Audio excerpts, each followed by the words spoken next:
Model Mind 72 coming at you once again. I hope this video finds you safe and sound. I hope you guys are really taking care of yourself out there. We're living in some really questionable times.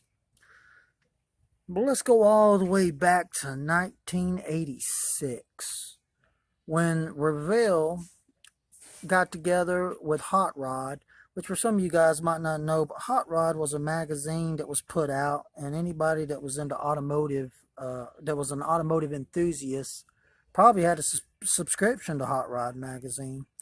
I want to say it was Peterson Publishing Company. Anyway, I know I had a subscription because I loved hot rods, man. I was 14 years old when I walked in. Oh, God, I don't even remember what store it was. But all I know is this particular model was on the shelf. I was 14 years old. And I fell in love with the 1956 Ford pickup. So anyway, Revell got together with the Hot Rod magazine. And they created a series of these kits. To me, this was a holy grail kit. Not this one, but the original one. Well, I mean, this one is too. Let me be clear. So the one that I originally bought when I was 14, I took it home and I built it. The frame was totally warped. I mean, it was this model, for all of its holiness, is not a very nice kit to try to build straight up out of the box. At the time I was 14, I didn't know what I was doing. I just wanted to build.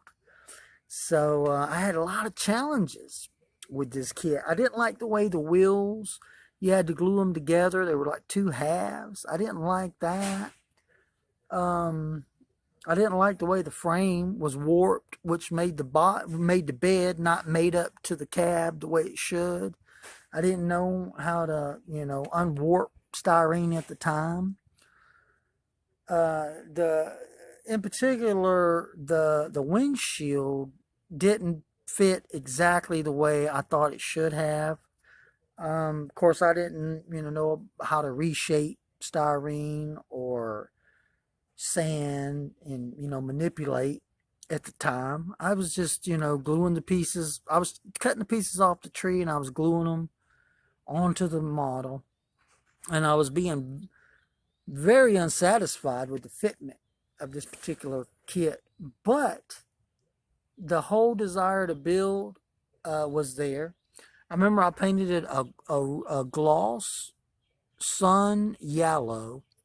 Can't remember the brand, but it was beautiful, man. I mean, the paint job actually came out really nice. I have no pictures of that truck to show. But just imagine this truck, gloss sun yellow.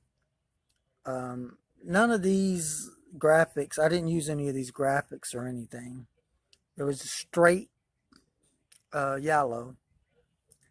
I did somehow lower it a little bit than it is right here, even though this is like a custom suspension, maybe a drop I-beam or whatever they got going in there.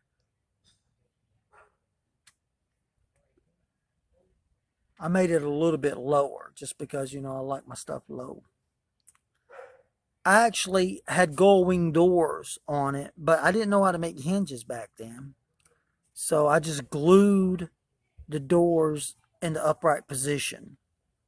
And I had like a hydraulic cylinders that just held them in place, I remember it as one of my, childhood builds. That's why I always wanted to get this kit back so I could, rebuild it. So fast forward 2021, by the grace of God, I get this kit. I find this kit. And, like I say, 1986. I mean, you do the math. It's been a while. Anyway, I don't want to build this kit because it's such a holy grail sentimental kit to me that I really just want to keep it in my collector stash. I want to build it, but if I had two of them, I'd build one. Let's say that. So I do actually have another one. I came upon a bagged custom 56 Ford pickup, and I actually don't think it's this series. I think it's this truck, but it's the one that's not custom. It's just it's got everything that this one's got, but it doesn't have certain custom pieces. But it doesn't matter because today, knowing what I know, I can actually take the basic truck body and I can, fully customize it and do things that I didn't know how to do back in 1986. So the plan is to introduce this Holy Grail kit and say, you know what, I love this kit. I'm not going to build this particular one, but the bagged one I am going to build. Okay. In the near future. I can't say when. I got too many. Anybody that follows this channel knows I got so many builds going that I've lost count. I don't even know. I've got lost builds that I might find tomorrow. I've got builds that I'm probably going to start this year. There's going to be a lot of videos coming on the channel of intro builds. I'm always slinging styrene, and this build will be a future build at some point in time. It won't be this one because this is like a holy grail sentimental thing. This is kind of part of my early childhood introduction to modeling, and I just love this. I just love it. I just love to be able to, hold this box, touch it, just look at it, on the shelf. Very, very, very cathartic and very pleasing, you know. So here's what I'm gonna do. So in the near future, I will be building this um, model. I'm just going to use my bagged kit, and I'm going to grab, all of my custom. I'm gonna do a lot of kit bashing. I'm gonna do a lot of scratch building. I'm just gonna make it a beautiful, beautiful truck. I love all of the old Ford trucks, man. The styling, just amazing, right? I'm an auto enthusiast. I love all vehicles. I really do. I appreciate them all. But to be able to have one and build it, like a vision build, um, very, very, very thankful. Very thankful. This one right here will be setting on my shelf. Yeah, it does say trademark of Peterson Publishing Company, Los Angeles, California, 1986. This is 7124 box if you guys are looking for it. Like I say, if you build it box stock, I don't know, depending on, it's been so long, I don't know if they ever fixed the warp frame issue. The deal is when I build mine, I'm probably going to scratch build my frame, so I won't even know because I'm going to build it the way I want it to be. Not, you know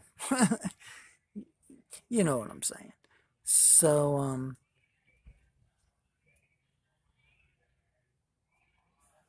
the shop truck was actually a 1953 Ford, and it came out awesome. It was an AMT flip nose. You can go back and check it on our channel if you can. I mean, it turned out great. So that's going to be our 2021 Wicked Wizard Garage shop truck.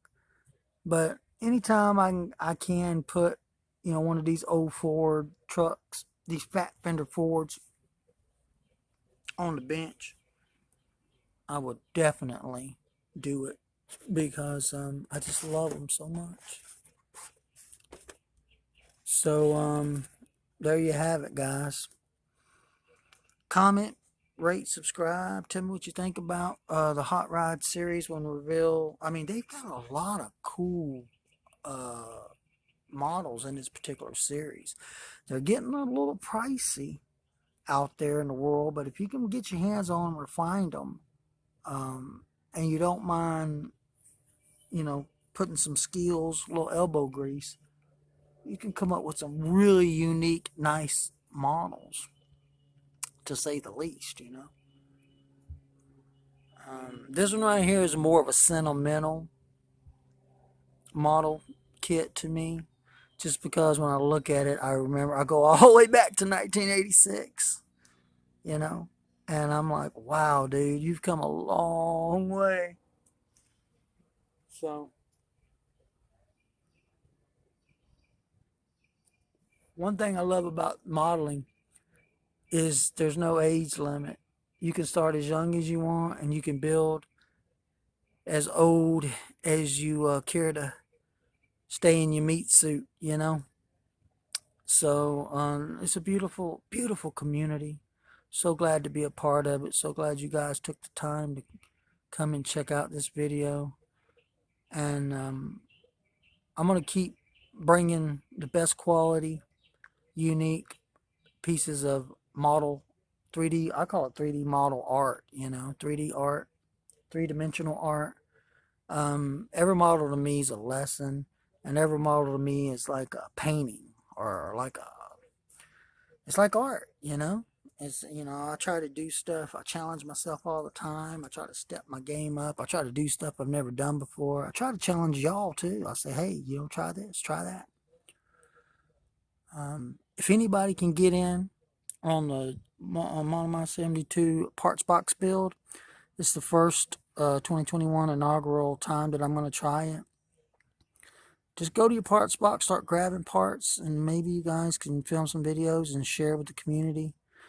Such a great, wonderful community. So glad to be a part of it. Want to send a big shout out to everyone out there in the community.